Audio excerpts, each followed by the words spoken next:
정윤희가 YL그룹의 대주주로 등장했다.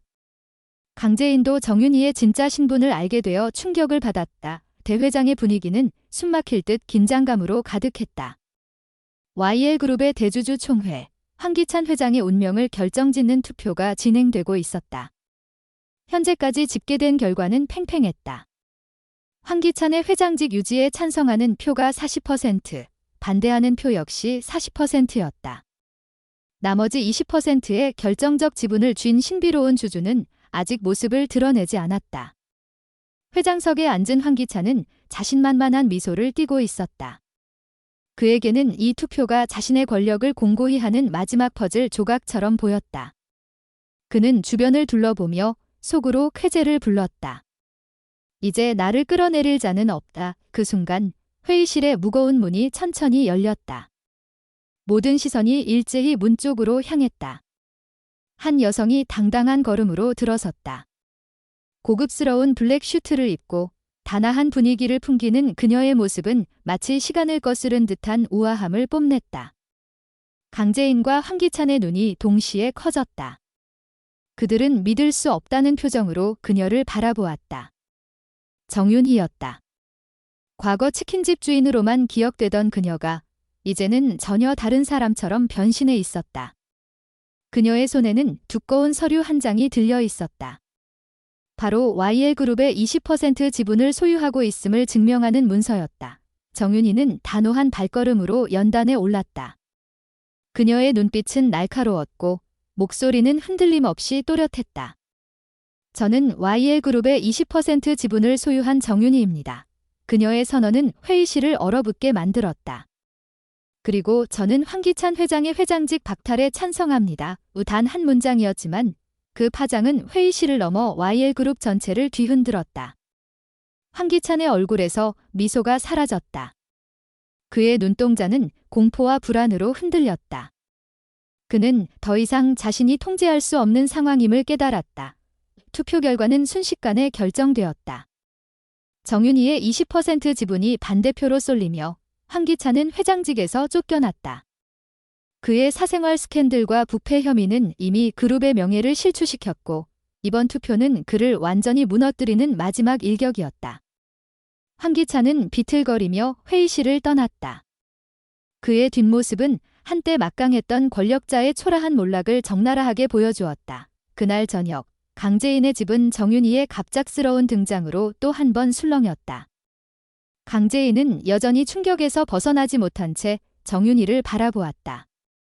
그녀는 도저히 믿을 수 없었다. 어떻게? 아버지가 왜 정윤희 씨에게 그런 큰 지분을? 그녀의 목소리에는 호기심과 혼란이 뒤섞여 있었다. 정윤희는 차분히 미소를 지으며 오랜 세월 묻어둔 이야기를 꺼내기 시작했다. 30년 전 정윤희의 남편은 평범한 회사원이었다.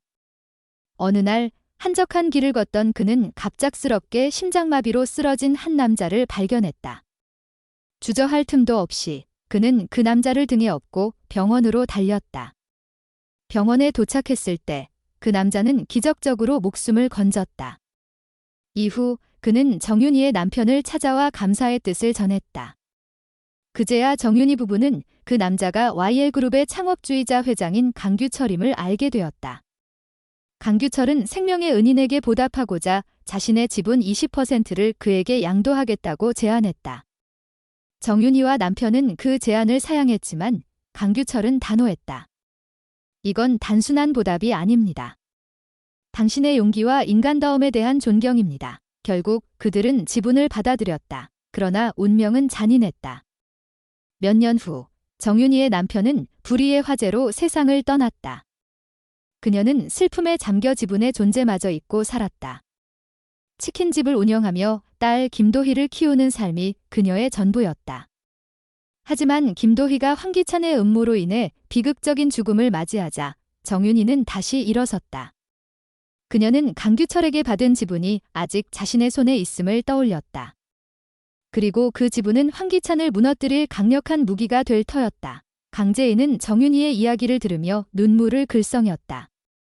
그녀는 아버지 강규철이 남긴 유산이 단순한 돈이나 권력이 아니라 인간에 대한 믿음과 은혜의 가치를 담고 있음을 깨달았다. 정윤희는 담담히 말을 이었다. 도희를 잃은 후 난 복수만이 살 길이라 생각했어요. 하지만 이 지분을 손에 쥐고 여기까지 온 건 도희를 지키지 못한 나를 용서하고 싶었기 때문이에요. 그녀의 목소리는 떨렸지만 그 안에는 단단한 결의가 담겨 있었다. 정윤희의 등장과 그녀의 이야기는 YL그룹을 뒤흔든 거대한 폭풍이었다. 황기찬의 몰락은 단순한 권력의 상실이 아니었다. 그것은 정의가 살아있음을, 그리고 진실이 결국 빛을 발한다는 것을 보여주는 상징이었다. 강재인은 정윤희의 손을 굳게 잡았다. 두 여인은 서로를 바라보며 말없이 약속했다. 이제 그들은 함께 나아갈 것이며 황기찬과 같은 악인들이 더 이상 세상을 어지럽히지 못하도록 할 것이다. 그러나 이야기는 여기서 끝나지 않았다. 정윤희의 지분이 공개된 후 YL그룹 내부에서는 또 다른 음모가 꿈틀대고 있었다.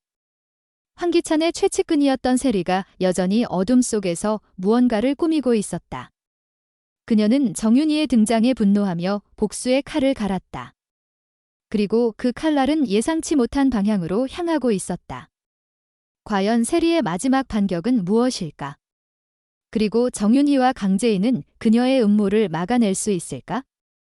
YL그룹의 운명을 건 최후의 전투는 이제 막 시작되었다. YL그룹의 대주주 총회는 정윤희의 충격적인 등장으로 뒤흔들렸지만 그 파장은 이제 막 시작에 불과했다. 황기찬이 회장직에서 쫓겨난 후 그의 빈자리는 권력의 공백을 만들어냈다. 그러나 어둠 속에서 또 다른 음모가 조용히 싹트고 있었다. 황기찬의 최측근이었던 세리는 여전히 자신의 패를 숨긴 채 복수의 칼날을 갈고 있었다. 그녀의 눈빛은 분노와 증오로 이글거렸고 그 칼끝은 예상치 못한 방향으로 향하고 있었다. 정윤희와 강재인은 이 새로운 위협을 감지하지 못한 채 승리의 여운에 잠시 안도하고 있었다. 하지만 그들의 평화는 오래가지 않을 운명이었다. 세리는 황기찬의 몰락을 지켜보며 이를 악물었다. 그녀는 단순한 비서가 아니었다. 황기찬의 모든 비밀을 공유했던 그녀는 YL그룹의 어두운 이면을 누구보다 잘 알고 있었다. 그녀의 손에는 황기찬이 숨겨놓은 마지막 카드가 있었다. 바로 YL그룹의 비자금 계좌와 관련된 암호화된 문서였다. 이 문서는 황기찬이 불법적으로 자금을 유용하고 경쟁사를 매수하며 심지어 김도희의 죽음과 연관된 증거를 은폐한 모든 흔적을 담고 있었다. 세리는 이 문서를 이용해 YL그룹을 완전히 장악하거나 최소한 정윤희와 강재인을 파멸로 몰아넣겠다는 계획을 세웠다.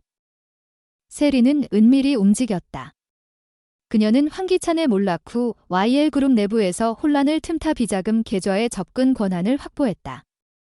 그녀는 한때 황기찬의 충실한 신복이었지만 이제는 자신의 야망을 위해 그를 배신할 준비가 되어 있었다. 그녀는 비밀리에 폭로월드라는 익명의 유튜브 채널을 통해 YL그룹의 비리를 폭로할 계획을 세웠다. 하지만 단순히 폭로로 끝낼 생각은 없었다.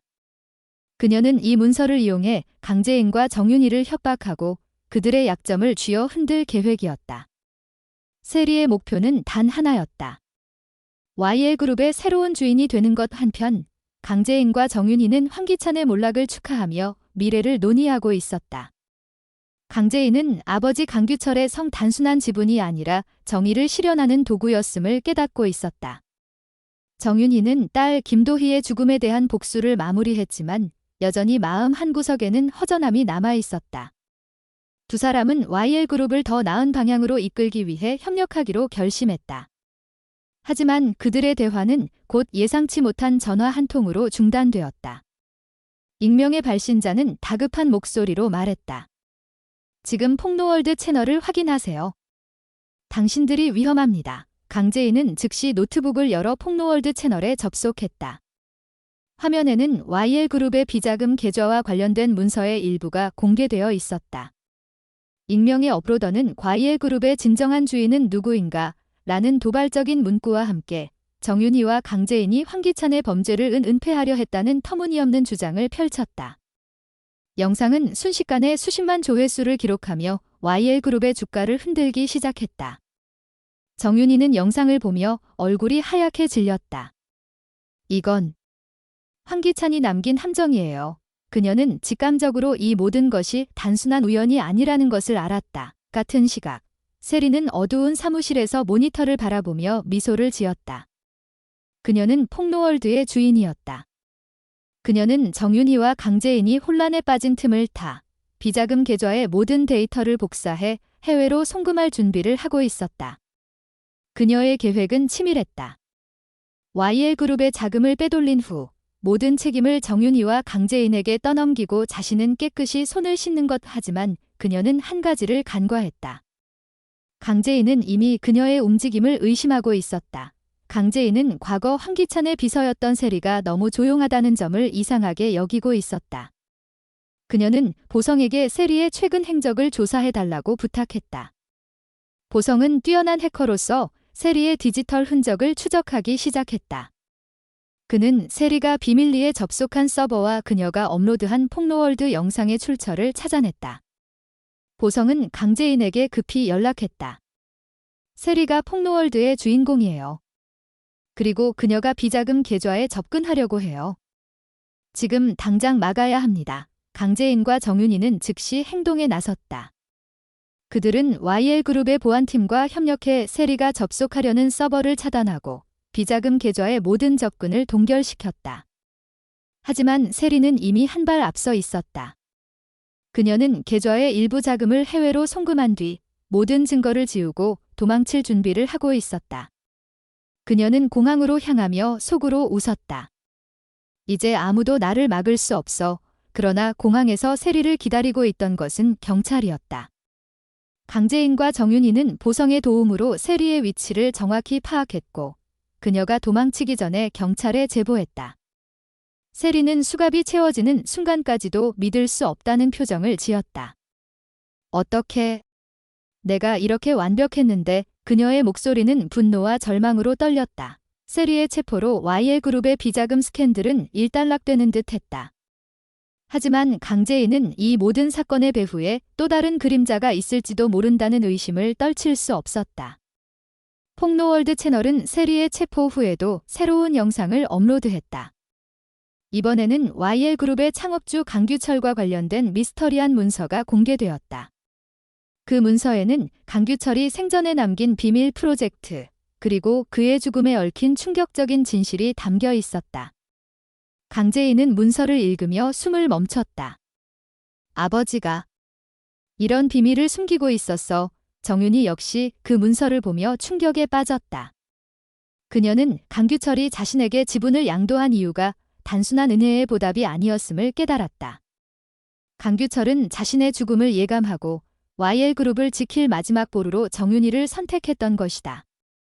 과연 강규철의 비밀 프로젝트는 무엇이었을까? 그리고 그 프로젝트가 황기찬과 세리의 음모와 어떻게 연결되어 있는 걸까? YL그룹의 운명을 건 최후의 전투는 아직 끝나지 않았다. 새로운 진실이 드러날수록 강재인과 정윤희는 더 큰 시련에 직면하게 될 것이다. 그들은 이 모든 비밀을 파헤치고 정의를 지킬 수 있을까? 다음 이야기는 숨막히는 반전을 예고하고 있었다.